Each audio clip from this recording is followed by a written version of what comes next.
So we're here at Gioras Wooden Bakery in Mykonos Town, and I'm with a local guide, Mariela, who's going to tell us a little bit about the history and what makes this bakery so unique and special here. Mariela, kalimera. Welcome. How are you? Welcome to the Gioras Bakery. Great. A really legendary and historical place on Mykonos Island and Mykonos Town. Fascinating because you can really see how a place looked like centuries ago. The building itself goes back to the 1500s. Amazing. So they've been baking bread in this specific place for over 600 years. Yes. The Gioras family, Gioras is the local, let's say, nickname of the gentleman, Mr. George. And his family has been running this business the past 200 years. So pretty much a living legend, actually. Great. And there's a whole history we're going to get into, but to be clear, it was only up until 5 years ago that they were actually burning wood and baking bread here in these ovens, right? This is true. They have adapted a little bit to modern times. As Chloe and Gioras support local products. They have lots of pastry and other pies that are promoting locally grown ingredients or dairy products that come from the island. Right. So just to put that in context, today there's a thriving cafe, but it's more pastries and savory foods and coffee. Exactly, but really, let's say, organic and gluten-free also. And it's a very romantic, relaxed, laid-back place to enjoy your morning coffee, have something sweet or something savory, and just something that transfers you to a different time. Right. So tell me a little bit about the history here. There's a long it was a secretive place originally, right? It was a place where they were not able to bake bread out in the open. Yes, actually, because Mykonos, like lots of the islands in the past, were plundered by pirates and raiders. Basically, lots of the construction of the buildings is done that way so that they protect themselves from all these enemies. And we can see that this is coming in, the steps go down, so that was somehow carved in the hill originally. We can see the very strong, thick walls. So this is always a place that also needed to be protected, let's say so, from attacks. Right. Can you tell me a little bit about the technique? Because not only the protection from the pirates, but also the creating bread that would last on ships that were off in the sea, right? Yes, actually. This is related to the windmills tradition of the island. Mykonos, known as the Windy Island, had lots of windmills. So with the surplus of flour we had on the island, we slowly, after the 1600s, have also lots more bakeries, because this flour is turned not only into bread, but also into that specific rusk that is baked 3-4 times until totally dehydrated. And this can last up to a year, actually. So it is the perfect supply for the merchant sailboats navigating for longer periods of time. This is not going bad. All they need is to dip it in the sea. Then it becomes salty as well, and soft bread they have to eat on board. Amazing. Plus that Mykonos is in the center of the Aegean Sea, so geostrategically very important for the sailboats to get their supplies, renew their supplies here, stop here before they continue their trip towards Istanbul of today, or Smyrna, or vice versa towards Europe. Wow. And so this right behind you, this is the original oven that was used, right? Yes, pretty amazing. The shovels, all these iron casts. So I've seen this place operating. It is just something very, very touching. Neat. Can you take me around a little bit? Yeah, sure. Great. So what do we have here?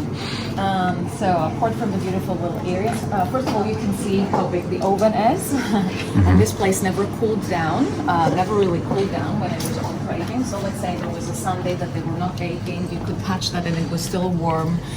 Very, very amazing.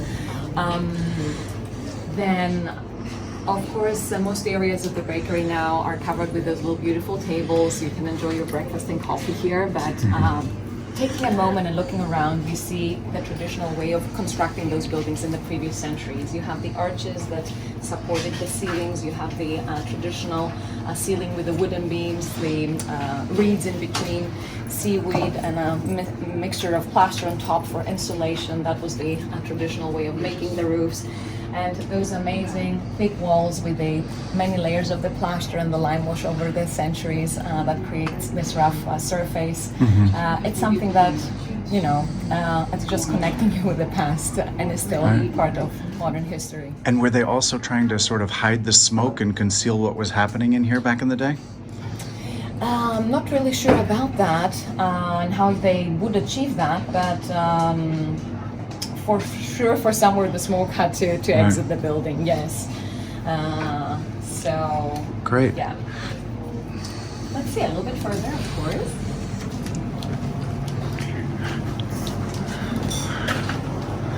Back there we see the traditional oven, as we see it also in the houses of Mykonos of the previous centuries, because every house and every kitchen they had such a little oven. This is where the dough later on was prepared. Now we have the electrical ovens for all these little beautiful things they're baking. And then when we go to the main hall to the other side, we'll be able to see all these beautiful, sweet and savory. Great. And right here, this is Gioras and Chloe, who are the owners of the bakery. The living legend, Gioras, whose family's been the bakers here for 200 years. Kalimera, Gioras. How are you? Good, and you? Great. Beautiful bakery. Kalimera, Chloe, how are you? Kalimera, how are you? I'm great, how thanks. How are you? Welcome. Great. Can you tell me a little bit about what you have going on here? We know that you've evolved, or you've moved, no longer burning wood to bake bread here, but you still have these big delicacies and all kinds of... Tell me a little bit. Yes. We start with late breakfast pies, which are the cheese pies, spinach pies, everything like creamy, everything like nutty. So coffee, of course, good coffee. And lots of gluten-free goodies as well? Of course, yes. I have to go just do that. Great. I'll come back to you. Okay, all right. Kalimera. So lots of amazing baked goods here and other savory treats, homemade pies, croissants, homemade lemonade, baklava, sesame treats. This is the gluten-free case right here. All kinds of peanut and honey and other nut bars and just yummy goodness.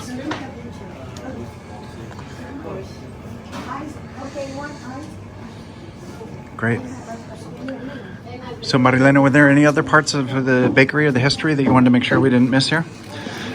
All you have to do is to come here and experience that place. This is all I have to say. Yeah, it's a great spot in the morning time or when it's extremely hot outside. It's nice and shady and cool and quiet here.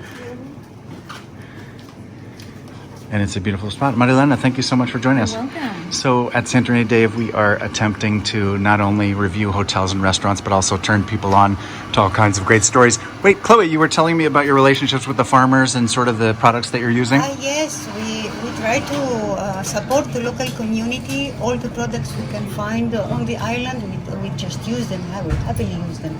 Yogurt, cheese, spinach, vegetables from very, very small, tiny farms. Even those who are very difficult to get access to water supplying, they try to make the most out of any kind of water on the island. We gather rainwater. They try to use Wells? Wells, yes. Okay, you just cut whatever you like. Okay. Great. Okay. Amazing. Thank you so much for sharing it with us. Very welcome. Nice to be here. Thank you for coming in. Great. It's been a pleasure. Thank you. Okay, so again, not just hotel reviews and restaurant reviews, but also trying to help our readers and our audience find all kinds of great stuff here in Mykonos and throughout Greece. If you enjoyed this video, please like and subscribe to see more super useful travel videos about Greece and beyond from SantoriniDave.com.